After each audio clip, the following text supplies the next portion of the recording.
샬롬, 말씀 읽어주는 김기용 목사입니다. 오늘도 기대하는 마음과 사모하는 마음을 가지고 하나님의 말씀 함께 읽겠습니다. 마태복음 22장 23절부터 33절까지의 말씀입니다. 같은 날 부활의 가능성을 일절 부인하는 사두개파 사람들이 예수께 다가와서 물었다. 선생님, 모세는 말하기를 남자가 자식 없이 죽으면 그 동생이 형수와 결혼해서 자식을 낳아줄 의무가 있다고 했습니다. 여기 애곱 형제의 사례가 있습니다. 마지가 결혼했는데 자식 없이 죽어서 그 아내가 동생에게 넘어갔습니다. 둘째도 자식이 없이 죽었고 셋째부터 일곱째까지 다 그러했습니다. 마지막에는 여자도 죽었습니다. 우리의 질문은 이것입니다. 이 여자는 일곱 형제 모두의 아내였는데 부활 때에는 누구의 아내가 됩니까? 예수께서 대답하셨다. 너희는 두 가지를 크게 잘못 생각하고 있다. 너희는 성경을 모르고 하나님께서 일하시는 방식을 모른다. 부활 때에는 결혼할 일이 없다. 그때 사람들은 천사들처럼 되어서 하나님과 최고의 기쁨과 친밀감을 나눌 것이다. 그리고 죽은 사람의 부활 여부를 둘러싼 너희의 추측에 관한 것인데 너희는 성경도 읽지 않느냐? 하나님께서는 분명히 현재 시대로 나는 아브라함의 하나님, 이삭의 하나님, 야곱의 하나님이다 라고 말씀하셨다. 이었다 라고 말씀하지 않으셨다. 살아계신 하나님은 자신을 죽은 자의 하나님이 아니라 산 자의 하나님으로 정의하신다. 이 대화를 듣던 무리가 깊은 감동을 받았다. 이것은 하나님의 말씀입니다. 오늘은요, 단락을 구별하지 않고 전체적인 그 말씀 가운데 중요한 말씀들을 찝어가면서 오늘의 그러한 내용을 함께 살펴보도록 하겠습니다. 23절의 말씀을 같이 한번 읽어볼까요? 부활이 없다 하는 사두개인들이 그날 예수께 와서 물어 이르되 라고 기록하고 있습니다. 앞선 21장에서는요, 대제사장과 백성의 장로들이 예수님의 권세의 출처에 대한 질문을 했습니다. 기억하고 계시죠? 그리고 22장에서는요, 바리새인들과 헤롯 당원이 납세에 대한 질문을 했어요. 그리고 오늘 이어지는 본문에서는요, 사두개인들이 부활에 대해서 질문을 하고 있다는 겁니다. 이는요, 당시 유대 종교 지도자들이 총동원이 되어서 예수님을 음해하고 반대했다라는 사실을 우리에게 분명히 보여주고 있는 거예요. 이처럼 예수님은요, 모든 종교 지도자들에게 반대를 당하셨다라는 겁니다. 그렇게 우리가 복음을 전할 때에 반대를 당하는 것, 거절당하는 것, 거부당하는 것은요, 너무나도 당연한 일이라는 거예요. 이 말씀 앞에 거절당한 용기를 소유하는, 왜 나는 복음을 전하는데 이렇게 거절을 당할까라고 생각하는 것이 아니라, 거절당할 때마다 그래, 내가 주님과 동행하고 있구나, 내가 주님의 말씀을 바르게 선포하고 있구나 라고 생각하면서 용기와 힘을 얻는 우리 모두가 되시길 주님의 이름으로 축복합니다. 우리 같이 힘내요. 화이팅! 자, 이러한 사두개인들은요, 오직 모세 오경만이 정경이라고 주장을 했습니다. 그러므로 그들은 오경에 언급되지 않는 교리나 신학은 인정하지 않았어요. 즉, 바리새인들이 중요하게 여기는 구전의 전통을 인정하지 않았다라는 겁니다. 그렇기에 그들은 오경이 부활이나 내세에 대해서 가르치지 않는다라고 생각하여서 내세나 부활, 천사들과 영의 존재를 믿지 않았다라는 겁니다. 그러나 사실 그들의 이러한 주장을 하는 이유는요, 근본적으로 무엇이었냐면 오경을 근거한 믿음이 아니라 헤롯가와 로마인들을 가까이 하면서 지내왔던, 그리고 그들이 누렸던 현실의 풍족한 삶에 만족하기 때문에 현실에 안주하는 삶을 살고자 하는 마음에 있었다라는 거예요. 이러한 이유로 내세를 거부하면서요, 현실적 기득권을 지키는 것에 혈안이 되었던 인물이 바로 사두개인들이었다라는 것을 생각해 볼 수 있는 겁니다. 우리 24절의 말씀을 같이 한번 읽어볼게요. 선생님이요, 모세가 일렀으되 사람이 만일 자식이 없이 죽으면 그 동생이 그 아내에게 장가를 들어 형을 위하여 상속자를 세워줄지니라 하였나이다 라고 이야기를 합니다. 그들은요, 지금 남편이 자식을 남기지 않고 죽었을 때 홀로 된 아내를 시동생과 결혼을 시켜 대를 잇게 하는 계대 결혼 제도에 대해서 언급을 하고 있다라는 거예요. 율법이 이러한 계대 결혼을 도입한 데는요, 세 가지 목적이 있었습니다. 먼저 첫 번째는 무엇이었냐? 자식이 없이 과부가 된 여자의 수치와 사회적인 편견으로부터 그 여자들을 보호하기 위한 제도였다라는 겁니다. 둘째는요, 죽은 남편의 재산이나 다른 가족이나 친족에게 넘어가는 것을 막기 위해서였어요.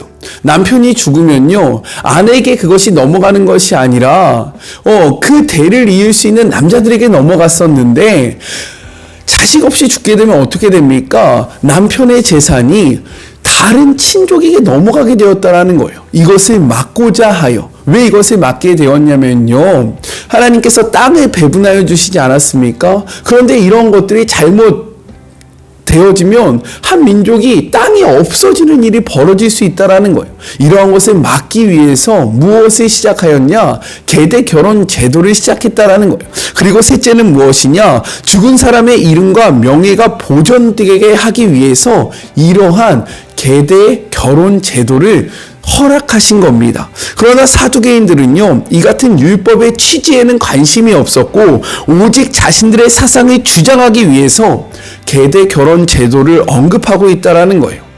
앞서서 바리새인들의 관심은 무엇이었냐? 진리가 아니었습니다. 그들은 진리를 추구하는 자들이었다라는 거예요. 그렇다면 사두개인들은요, 진리가 아닌 무엇을 지금 이야기하고 있냐면 자신들의 논리를 믿는 자들이다 라고 생각해 볼 수 있는 겁니다. 성경이 이야기하는 바가 중요한 것이 아니라 자신들의 논리를 지지하기 위해서 성경을 이용하고 있다라는 것을 우리가 생각해 볼 수 있는 거예요. 그들은 이렇게 이야기하면서 예시를 듭니다. 7 형제가 있었다라는 겁니다. 첫째가 결혼을 했는데요, 자식 없이 죽었어요. 그래서 그 아내가 둘째와 결혼을 합니다. 그런데 둘째도요, 자식이 없이 죽게 되었어요. 이러한 모든 일이 7째 형제들에게 동일하게 이루어져서 한 여인이요, 7 형제와 결혼을 하게 된 겁니다. 이들이 모두 다 죽게 되었을 때 다시 부활을 한다면 이 여인은 누구의 아내가 되겠느냐라는 질문을 하고 있는 거예요. 이 질문을 통해서 무엇을 이야기하는 겁니까? 부활은 없다라는 것을 증명하고 싶었다라는 겁니다. 이러한 질문 앞에 예수님은요, 이렇게 말씀하세요. 29절의 말씀입니다. 예수께서 대답하여 이르시되 너희가 성경도 하나님의 능력도 알지 못하는 거로 오해하였도다 라고 이야기합니다. 여기서 안다라는 것은요, 경험적 지식을 의미하고 있다라는 거예요. 즉 그들은 성경도 하나님의 능력도 경험하지 못했기 때문에 이러한 말을 하고 있는 것이다 라고 말씀하고 있는 겁니다. 먼저는요, 성경을 알지 못한다라고 말씀하시잖아요. 예수님은 너희가 인정하는 모세오경을 바르게 이해하고 있다면 부활이 없다라고 절대로 말할 수 없다라고 말씀하고 계신 거죠. 이를 증명하기 위해서요, 31절 이렇게 말씀하고 계십니다. 같이 한번 읽어볼게요. 죽은 자의 부활을 논할진대 하나님이 너희에게 말씀하신 바. 여기서 한 가지 생각할 것이 있는데, 사두개인들은요, 오경을 무엇이라고 이야기했냐면 24절 한번 찾아보시겠습니까? 모세의 말이다 라고 이야기했어요. 그러나 예수님은요, 이 오경을 무엇이라고 이야기합니까? 하나님의 말씀이다 라고 분명하게 선포하신다라는 거예요. 이것은 우리가 성경을 어떠한 관점으로 바라봐야 하는지를 분명하게 보여주고 계시는 거예요. 성경은요, 어떤 사람의 말이 아니라 하나님의 말씀이라는 거예요. 이것은 바울의 말이구나, 이것은 베드로의 말이구나, 이것은 다윗의 말이구나, 이것은 모세의 말이구나 라고 구분할 것이 아니라 하나님께서 다윗을 통해서 하신 말이구나, 하나님께서 모세를 통해서 하신 말이구나, 하나님께서 베드로를 통해서 하신 말씀이구나, 즉 이 모든 성경은 하나님의 말씀이구나 라는 그러한 관점이 우리 안에 있기를 주님의 이름으로 축복합니다. 아멘이시죠?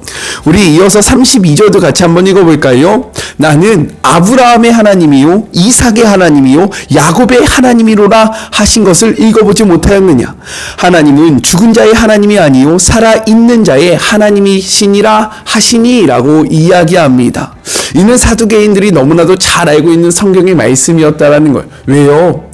오경에 나와 있는 말씀이었기 때문입니다. 특별히 하나님이 모세를 이스라엘의 민족을 이끌 출애굽의 지도자로 부르실 때에 하셨던 말씀인 거예요. 그렇기에 모세가 당시 이 말씀을 들을 때에 앞에서 이야기했던 아브라함과 이삭과 야곱은요 이미 죽고 없었던 인물입니다. 그러나 하나님은요 이미 죽은 자들의 이름을 거론하시면서 마치 그들이 살아있는 것처럼 이야기하고 계신다는 것이 너무나도 중요하다라는 겁니다. 왜일까? 왜냐하면요 아브라함과 이삭과 야곱은 이 땅에서는 죽었으나 천국 하나님 나라에서는요 살아 있었기 때문에 하나님 눈에 보시기에는요 그들은 죽은 자가 아니라 살아있는 자였다라는 거예요. 그리고 하나님은 언약의 하나님이잖아요. 이 언약은 언제 효력이 발생합니까? 당사자와 당사자가 살아있을 때 발생하는 거잖아요. 그렇기 때문에 그 언약은 지금 오늘도 우리 속에서 이루어진다라는 것을 우리는 분명히 깨달아야 한다라는 겁니다. 아브라함과 이삭과 야곱은요 하나님이 주신 영생 속에서 그분과 교제를 하고 있었기 때문에 하나님은 그들을 살아있다라고 말씀하고 계신다라는 거예요. 예수님은요 이처럼 그들이 주장하는 오경을 통해 말씀에 무지한 사두개인들의 모습을 분명하게 지적하고 계신 겁니다. 이 말씀 앞에 우리는 무엇을 생각해야 합니까?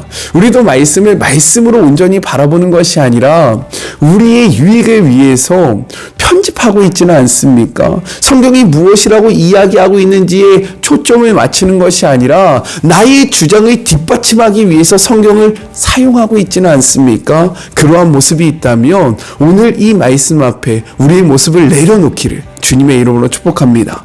말씀을 말씀으로 바라보고 말씀을 말씀으로 이해하는 우리 모두가 되었으면 좋겠어요.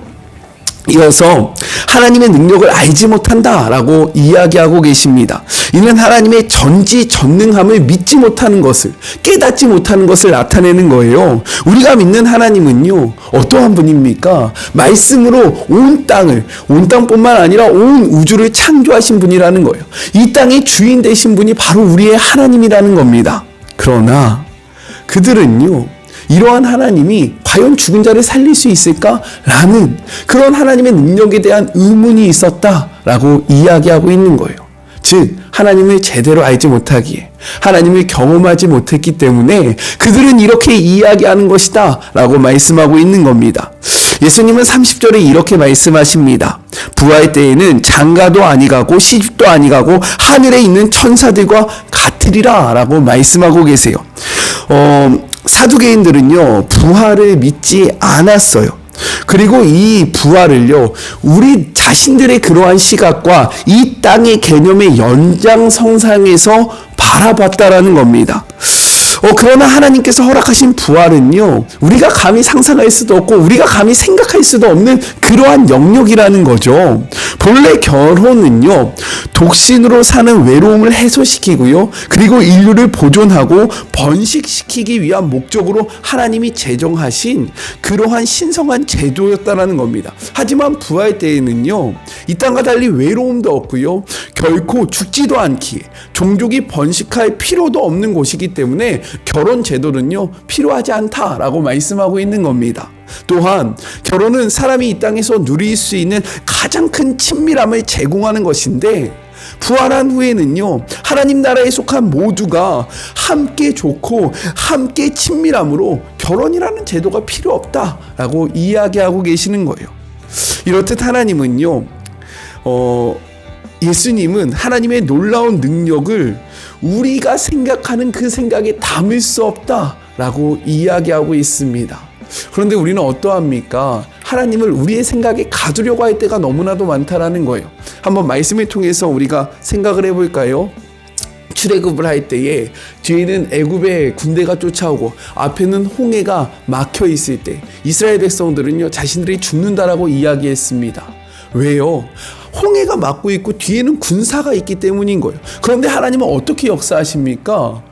불기둥을 통해서요, 뒤에 쫓아오고 있던 애굽의 군대를 막아섭니다. 그리고 앞에서는 어떠한 일을 벌이십니까? 홍해를 가르세요. 이것이 감히 인간이 상상이나 할 수 있는 방법입니까? 절대로 상상할 수 없는 방법이죠.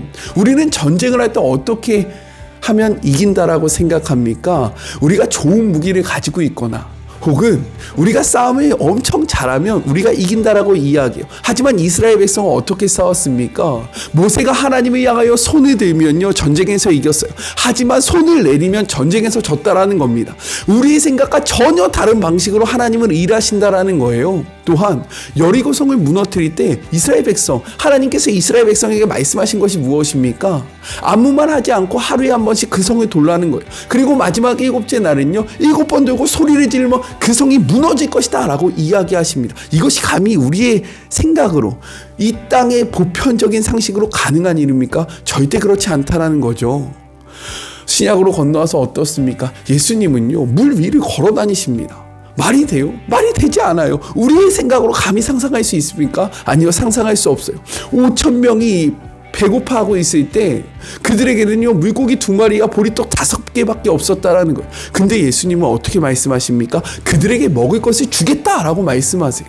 그리고 이것에 축사하여 이것을 떼어 그들에게 나눠줬을 때 어떠한 일이 벌어집니까? 그들이 배부르고 12광주리가 남는 역사가 일어난다라는 거예요. 이렇듯 하나님은 감히 우리의 생각으로 가질 수 없는 분인데, 우리는요, 우리의 생각과 우리의 경험과 우리의 삶으로 하나님을 제한할 때가 너무나도 많다라는 거죠. 이것이 바로 하나님의 능력을 모르는 자들의 모습이라는 겁니다. 이 말씀 앞에 정리해 볼까요? 먼저 우리는요, 말씀을 말씀으로 이해해야 한다라는 거예요. 우리의 그러한 논리를 뒷받침하기 위한 증거로서 말씀을 뽑는 것이 아니라 말씀의 생각에 우리의 논리를 복종시켜야 함을 주님의 이름으로 축복합니다. 꼭 기억하세요. 그리고 우리의 생각으로 하나님의 능력을 제한해서는 안 된다라는 거예요. 이러한 작은 것에 어떻게 그 크시고 무한하신 하나님의 생각을 담을 수 있겠습니까? 절대로 그럴 수 없다라는 것을 꼭 인정하시는, 그래서 하나님을 전적으로 신뢰하시고 하나님의 말씀만 쫓아 나아가는 우리 모두가 되기를 주님의 이름으로 간절히 축복합니다. 우리 같이 기도할까요? 주님 감사합니다. 사두개인들은요, 자신의 그러한 위치와 상황으로 인해서 하나님의 말씀을 짜맞췄고 하나님의 말씀을 편집했고 하나님의 말씀을 부분적으로 이해하였습니다. 그런데 이러한 모습이 우리에게도 있다라는 거예요. 우리가 원하고 우리가 소망하는 것을 하기 위해서 말씀을 이용하고 있지는 않습니까? 주님, 이러한 모습을 그치는 주의 모든 자녀들이 될 수 있도록 축복하여 주시옵소서. 또한 우리는 하나님의 능력을 알지 못해서 하나님을 작은 우리의 생각으로 끌어내릴 때가 있습니다. 하지만 하나님은 절대로 우리의 생각 안에 가질 수 없는 분이라는 것, 우리는 사람이 다시 산다라는 것을 감히 상상도 하지 못하지만 하나님께서는 그것이 아무것도 아니라는 사실을 기억하며, 하나님은 죽은 자의 하나님이 아니라 살아계신 자의 하나님이라는 사실을 기억하며, 우리가 부활할 그날을 바라보며 이 땅에서의 삶을 힘있게 살아가는 주의 모든 자녀들 되게 하여 주시옵소서. 성경의 기록을 보니까 예수님은 정말로 모든 사람들, 모든 종교 지도자들이 시비를 걸고 어떻게 하면 무너뜨릴 수 있을까 고민하고 있다는 것을 말씀을 통해서 확인해 보았습니다. 그렇게 우리도 거절당할 용기를 허락하여 주셔서 말씀을 전할 때 두려워하지 않게 하시고 거절 앞에 상처받지 아니하는 우리 모두 되게 하여 주시옵소서. 함께 하실 주님을 바라보며 거룩하신 예수님의 이름으로 간절히 기도드립니다. 아멘. 새로운 한 주도요, 하나님의 말씀과 매일매일 동행하는 우리 모두가 되었으면 좋겠습니다. 저는요, 또 내일 만나도록 사랑하고 주님의 이름으로 축복하면서 오늘 하루도 힘내세요. 우리 내일 만나요. 안녕. 오늘도 수고하셨습니다.